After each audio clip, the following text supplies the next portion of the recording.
ചില ചിത്രങ്ങളിൽ തന്റെ നായകനായി അഭിനയിച്ച ബാബു ആന്റണിയുമായി ചാർമിള പ്രണയത്തിലായതോടെയാണ് ഗോസിപ്പ് കോളങ്ങൾ ചാർമിളയെ വിടാതെ പിന്തുടരാൻ തുടങ്ങിയത്.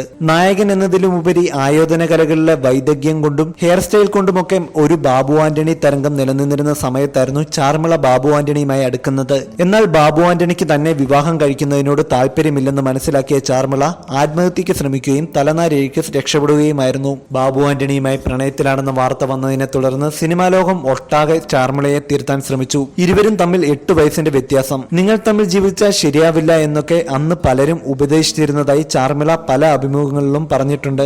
എന്നാൽ താൻ അന്ന് പ്രണയത്തിന്റെ ഇരുട്ടിലായിരുന്നെന്നും അത് കാരണം ആരും പറയുന്നത് മനസ്സിലാക്കാൻ ശ്രമിച്ചില്ലെന്നും താരം പറഞ്ഞു. ചാർമിളയെ ഒഴിവാക്കിയ ബാബു ആന്റണി ഒരു അമേരിക്കൻ നടിയെ വിവാഹം കഴിച്ച് അമേരിക്കയിൽ ജീവിതം തുടങ്ങി. പതിയെ സിനിമയിൽ അവസരം കുറഞ്ഞ ചാർമിള അധികം താമസിയാതെ മറ്റൊരു പ്രണയത്തിൽ അകപ്പെട്ടു. മിനിസ്ക്രീൻ താരമായിരുന്ന കിഷോർ സത്യയെ വിവാഹം കഴിച്ചു. എന്നാൽ ഈ ബന്ധവും തകർന്നു. തുടർന്ന് തന്നേക്കാൾ 7 വയസ്സിന് എളുപ്പമുള്ള രാജേഷ് എന്നയാളെ ചാർമിള വീണ്ടും വിവാഹം കഴിച്ചു. ഇതും മറ്റൊരു പ്രണയവിവാഹമായിരുന്നു. ഇതിൽ ഇരുവർക്കും ഒരു കുട്ടിയുണ്ട്. എന്നാൽ ഈ ബന്ധവും വിവാഹമോചനത്തിൽ അവസാനിക്കുകയായിരുന്നു.